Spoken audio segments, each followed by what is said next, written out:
Don't try this at home.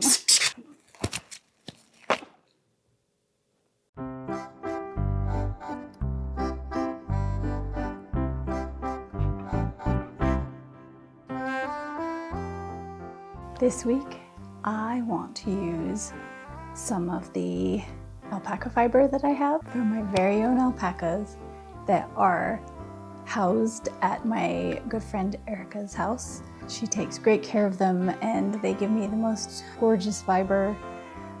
It's really fun to play with and to try and make things with. But I have not made the leap yet to sending it out to be processed. So I have bins and bins and bins worth of fiber in several different colors that I need to turn into something. And I feel like right now is a great time to do that because it is winter here and it is quite cold. And I've noticed that the alpaca fiber is far less itchy. It's really warm. It's a lot easier to care for and wash, dry and everything like that. So I'm really excited to use it. Now I have suri alpacas. I have some that I have already run through the drum carder that I have by hand. I think that might make it a good candidate for mittens. I think that would be so cute. And then I'd love, if I can get them to work, I'd love to embroider on them as well. So I think it would be a beautiful thing to have their natural colors for the body of the mittens and then do some embroidery for the rest of it. Some pretty designs, florals, I don't know for sure yet, but that will come later anyways. So all I really need to figure out right now is the pattern for the mittens, what size I want to use. I need to make myself a resist, which will just be out of plastic, and then I'll be able to start trying to wet felt. If I can do it up on our kitchen island, then that will be a lot easier on my back and my shoulders and everything. I won't have to be so hunched over. So let's get started.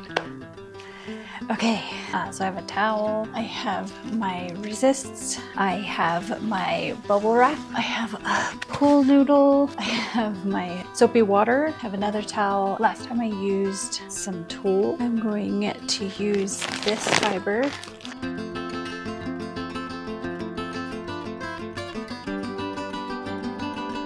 Just get from the edges.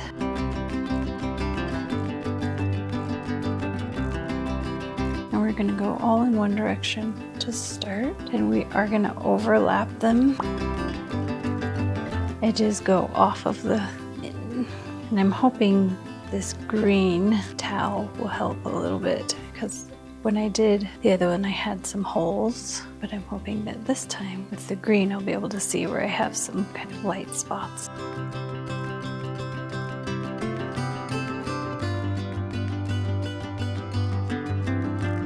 If I was being more precise, I would weigh it out.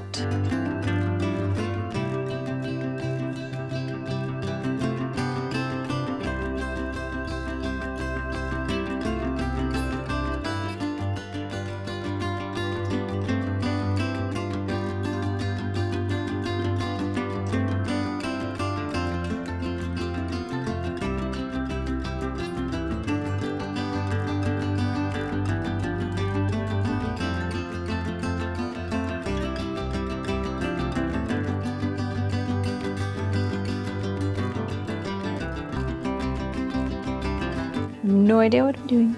Can you tell? Probably not, right?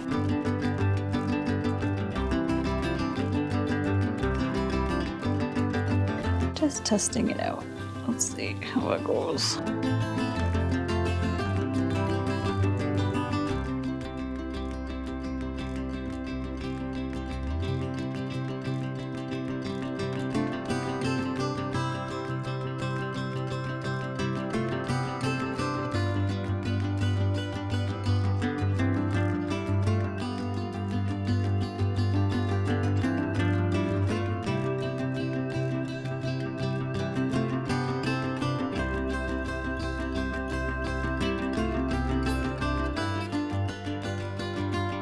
See, they're quite a bit bigger.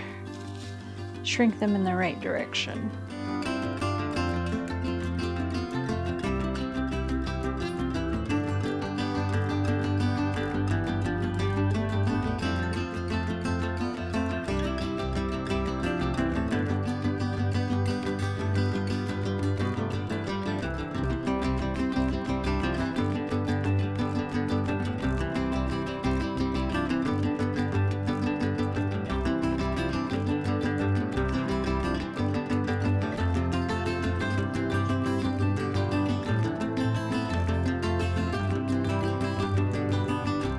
these open along the bottom.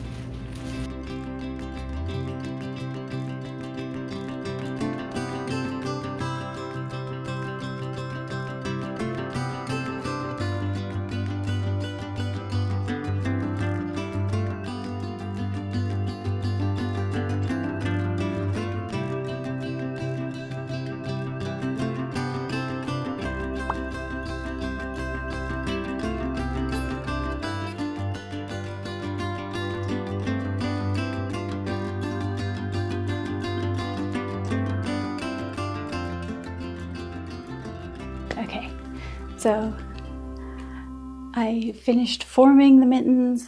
I've shaved them a little bit. I started to embroider them with what I intended to be ferns, but it was decided they look like sad Christmas trees. So I picked them out and I'm going to do probably bumblebees and flowers instead. But I want to steam them to get them a little bit less fuzzy. But I also went ahead and made a hat.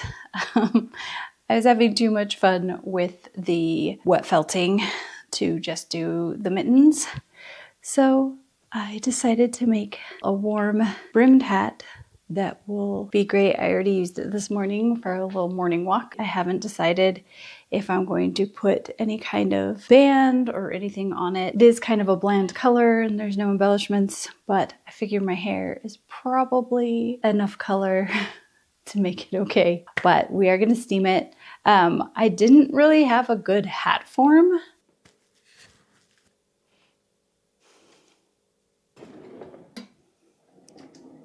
Don't try this at home.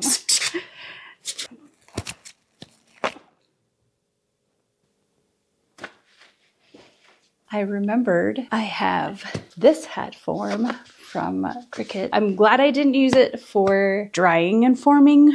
It has walnuts inside. I don't know how well that would have dried, if it would have made it smell funky. I don't know.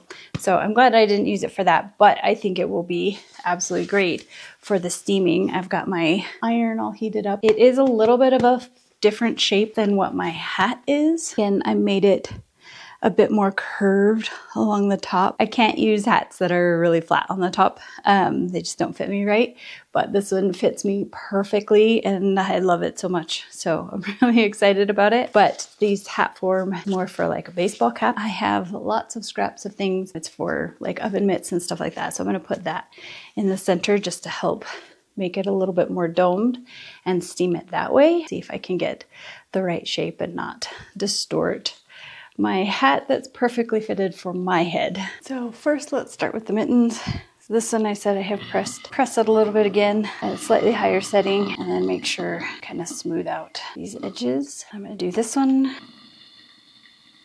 Just shape it, make sure it fits. So we're gonna get this, try and form it as much as we can and then put this on the top. Get that on there nice and secure. That I need to trim this up a little bit, but I want to steam it first to get it nice and flat and smooth as much as possible. And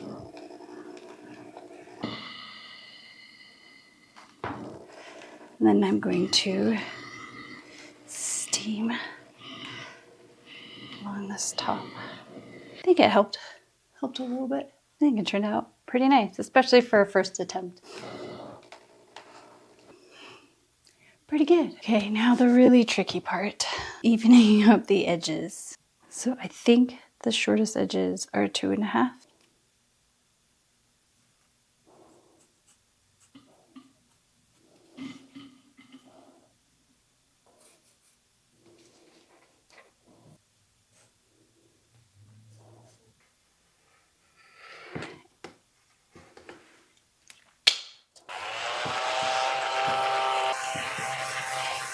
Okay, well, apparently I was dead wrong and it is not even at all. So I'm going back through. I think that looks more even now, right? Hopefully. So one thing that I'm thinking about doing for this project, I think it might be fun to have little patches for the palms, and then I'll have the embroidery on the other side. So I think that would be really cute, and I could use this thrifted suede. I also don't know if I might use the suede or something to do maybe a ribbon. Wouldn't that be so cute? Do a cute ribbon on the outside. I think a kind of subtle hat is probably best, even though I love more color. I always want more color. So yeah, we'll see. I'm not sure. So wrap up. What I learned, make sure you don't have guard hairs in there because they will make it so that it doesn't felt as nicely. Make sure you keep track of your layers and the orientation that they're going in. Don't skimp on the rolling. I definitely did, and that made it really hard. Just making sure you do the upfront work instead of trying to fix problems along the way would be some learnings, hopefully, that I actually apply. Most importantly, just do the thing. If you just really want to learn how to do something and you just want to try it, just do it. Reach out to people, put it out there in the universe that you want to learn something, and you never know who might be available or willing or excited to help you learn something new. You can always use YouTube University and try and learn things through that. I definitely watched a lot of videos. Make it a craft night. Do something, learn something new. Thank you again for joining me. I hope you watch more of my trial and error projects with things that I already have on hand. Try and stick to that goal this year for as long as I can, for as much as I can. I don't want to make it too hard and fast of a rule because then I get discouraged if I have to break it or anything like that. So doing the best that I can. So I hope you'll comment. Let me know what you think, what you want to try, helpful suggestions. I'd love to hear it all. So until next time, bye.